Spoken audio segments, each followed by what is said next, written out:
بس عشان عيني وجعاني فعيني حمرا دي مش عارفه افتحها.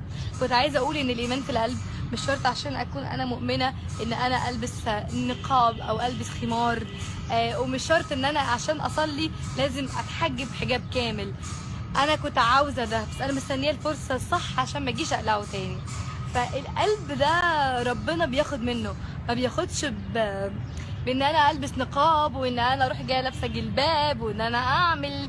صدقوني انا ممكن اكون احسن من مليون واحده لابسه نقاب، واللي زيي ممكن يكونوا احسن من 3000 واحده لابسه نقاب.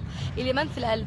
ومش شرط اللي بيشرب سجاير او اللي بيشرب دراجز يكون خرا بقى وانسان غير سوي وكده.